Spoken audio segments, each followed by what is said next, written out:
السلام علیکم میرے پیارے ویورز، آپ سب کا میرے چینل شیرین 0000 آفیشیل میں خوش آمدید۔ آپ سب کیسے ہیں؟ آج کا دن بہت جذباتی ہے۔ آپ کو یاد ہے ہماری فیملی ویڈنگ کتنی شاندار تھی؟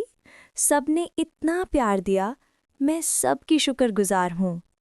لیکن ویورز، ہر میلے کا ایک اختتام ہوتا ہے، تو آج وہ دن ہے، دا ڈے آف ڈپارچر۔ ہمارا سارا قافلہ، میری تینوں نندیں، 4 بچے، امی جان، ابو جان، سب ملتان واپس جا رہی ہیں۔ میرا گھر ایک ہفتے سے سسرالیوں کی چھاونی بنا ہوا تھا۔ یہ بلاگ ہے ساری بھاگم بھاگ کا۔ اور ہاں، یہ دیکھیں میرے میاں حیدر کا سکون والا ڈرامہ۔ میرے ویورز، آپ تو جانتے ہیں صبح 5 بجے میری سپر پاور آن ہو جاتی ہے۔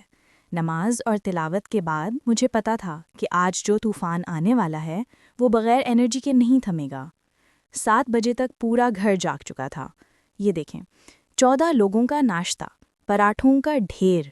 میں نے اپنی ساس امی جان کے لیے خاص طور پر کریمی چائے بنائی۔ اور یہ دیکھو حیدر کیسے آتے ہیں کچن میں۔ وہ کہتے ہیں، واہ کیا بات ہے بیگم، یہ چائے کا پہاڑ، کیا یہ سب میری آزادی کی خوشی میں ہے؟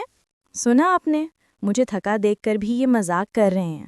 میں نے کہا چپ کر کے ناشتہ کرو، ورنہ یہ سب پراٹھے تمہارے اکیلے کے لیے ہیں۔ اچھا، اب آتا ہے دن کا سب سے نوٹی حصہ۔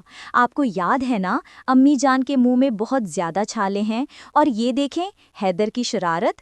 وہ نندیوں کو آنکھ مار کر کہتے ہیں، امی آپ نے وہ اچار پھر کھا لیا، کیا چھالوں کو اور زیادہ نمک اور مرچ لگانا ضروری ہے؟ امی جان کہتی ہیں، ارے تو چپ رہ، مجھے نہ سکھا، یہ ذرا سا اچار ہی تو میری روح کی غذا ہے۔ اور ویورز، ادھر حیدر مجھے اشارہ کرتا ہے کہ اس عورت کو کیسے چپ کراؤں۔ میں نے کہا اپنے ابو کی ڈانٹ سنو۔ اور ہمارے ابو جان وہ غصے کا تاثر دیتے ہوئے کہتے ہیں، ارے یہ کیا بکواس ہے، اس کی بات ہی نہ سن، میں اس کی ان بے وقوفانہ ضدوں سے تنگ آ گیا ہوں۔ ویورز، یہی تو رونق ہے جہاں ہر کوئی اپنے انداز میں رومانچک مذاق کرتا ہے۔ یہ سارا سیٹ اپ دیکھ کر میں جلدی سے تیار ہوئی اور شام کی شفٹ کے لیے نکل گئی۔ میرا کام تو ضروری ہے، مگر آج مجھے لگ رہا تھا کہ میں آدھی جان یہیں چھوڑ کر جا رہی ہوں۔ بس کام سے واپس آئی اور مجھے یاد آیا کہ سب کو رات کا کھانا ٹرین میں ہی کھانا ہے، تو بس میرا مشن بریانی شروع۔ میں نے تیزی سے سبزی کاٹی، چاول بھگوئے، میں نے گرما گرم چکن بریانی بنائی اور ساتھ میں کچھ فرائیڈ آئٹمز، پکوڑے، کٹلٹس۔ ٹرین کا سفر ان چیزوں کے بغیر ادھورا ہوتا ہے۔ سب کو کھانا پیک کر کے دیا تاکہ وہ آرام سے سفر کر سکے۔ گھر میں جو خوشبو پھیلی تو حیدر بھی کچن میں آ گئے۔ حیدر کہتے ہیں، شیرین تم کمال ہو، مجھے تو شک ہے کہ تم اتنی خوشبو اس لیے پھیلا رہی ہو تاکہ ہم تمہارے بغیر نہ جا سکیں۔ میں نے کہا ابو جان کے آگے بیٹھ کر یہ باتیں مت کرنا، اور ایکسٹرا مسالہ صرف ان کو ملے گا جو اسٹیشن میرے بغیر نہیں جائیں گے۔ سامان کی جنگ۔ سچ پوچھیں تو مجھے یقین نہیں آ رہا تھا کہ یہ کسی ایک خاندان کا سامان ہے۔ پورا کمرہ بھر چکا تھا۔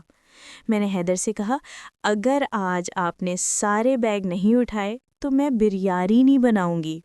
اور ویورز، پھر وہ لمحات آئے الوداع کے۔ بچوں کے رونے کی آوازیں سن کر میرا دل بھی بھر آیا۔ ایک ایک کو گلے لگا کر الوداع کہنا، یہ پل بہت مشکل تھا۔ میری نندیں کہہ رہی تھیں، شیرین تم نے اتنا سنبھالا ہے، مجھے یقین نہیں آ رہا کہ تم اکیلی سب کر رہی ہو۔ میں نے بس دلاسا دیا اور سب کو کہا جلدی آنا۔ سب کو اسٹیشن پہنچانے کے لیے 3 کاریں بک کی گئی تھیں۔ امی جان اور ابو جان ایک کار میں، باقی سارے بچے اور نندیں دوسری اور تیسری کار میں۔ یہ اتنا بڑا قافلہ دیکھ کر لوگ بھی مڑ مڑ کر دیکھ رہے تھے۔ ٹرین کا وقت ہو گیا تھا، سب جلدی جلدی سیٹوں پر بیٹھ رہے تھے، اور وہ چھوٹا سا بچہ، اسے سنبھالنا بھی ایک مشن تھا۔ ویورز، ہم سب اسٹیشن پر پہنچے اور جیسے ہی سب سیٹل ہوئے، ٹرین چلنے لگی، اور پھر وہی ہوا جو ہمیشہ ہوتا ہے۔ میں نے سنا بھتیجی کا شوہر ہامتا ہوا آیا اور کہنے لگا، حیدر بھائی رکیں، وہ نیلا بیگ، بچے کا سارا سامان اسی میں تھا اور وہ تو گھر پر ہی رہ گیا۔ حیدر بیچارہ زوردار مایوسی میں چیخا، او نہیں، یہ کیا کیا؟ اچانک حیدر کی نظر پیچھے رکھے ہوئے بیگ پر پڑی اور حیدر چیخنے لگا، مل گیا، یہ تو وہی بیگ ہے، گھر پر نہیں، اسٹیشن پر بھول گئے تھے، ادھر ٹرین چل پڑی۔ اور پھر حیدر نے جو کیا وہ تھا ہمارا ہیرو مومنٹ۔ انہوں نے وہ بھاری بیگ اٹھایا اور اولمپک کے ریسلر کی طرح بھاگے، عین وقت پر چلتی ٹرین کی کھڑکی سے بیگ اندر دے دیا۔ مشن کامیاب۔ وہ زور سے چیخے، اللہ حافظ، جلدی آنا۔ ویورز، جب ہم واپس گھر پہنچے تو عجیب سی خاموشی تھی۔ گھر کے کونے کونے میں کل تک کا شور گونج رہا تھا۔ امی جان کی کرسی خالی تھی، بچوں کے کھلونے غائب تھے۔ مجھے سچ میں یہ سناٹا بہت چبھ رہا تھا۔ حیدر جو صبح سے چھپی خوشی میں تھا، وہ بھی اب چپ چاپ صوفے پر بیٹھ گیا۔ رشتوں کا شور ہی گھر کی اصل خوشی ہوتا ہے۔ خیر، زندگی اسی کا نام ہے، نئے دن، نئے اہداف، مگر کچھ دن ہمیشہ دل میں رہتے ہیں۔ حیدر نے مجھ سے کہا، شرین، سچ تو یہی ہے کہ گھر بھرا ہوا ہی اچھا لگتا ہے، میرا سکون والا ڈرامہ ختم ہو گیا۔ میں نے مسکرا کر کہا، کوئی بات نہیں، اگلی شادی جلدی آ رہی ہے۔ آپ سب کا بہت بہت شکریہ میرے اس جذباتی دن کا حصہ بننے کے لیے۔ تو اپنا اور اپنے پیاروں کا خوب خیال رکھیے گا۔ اللہ حافظ۔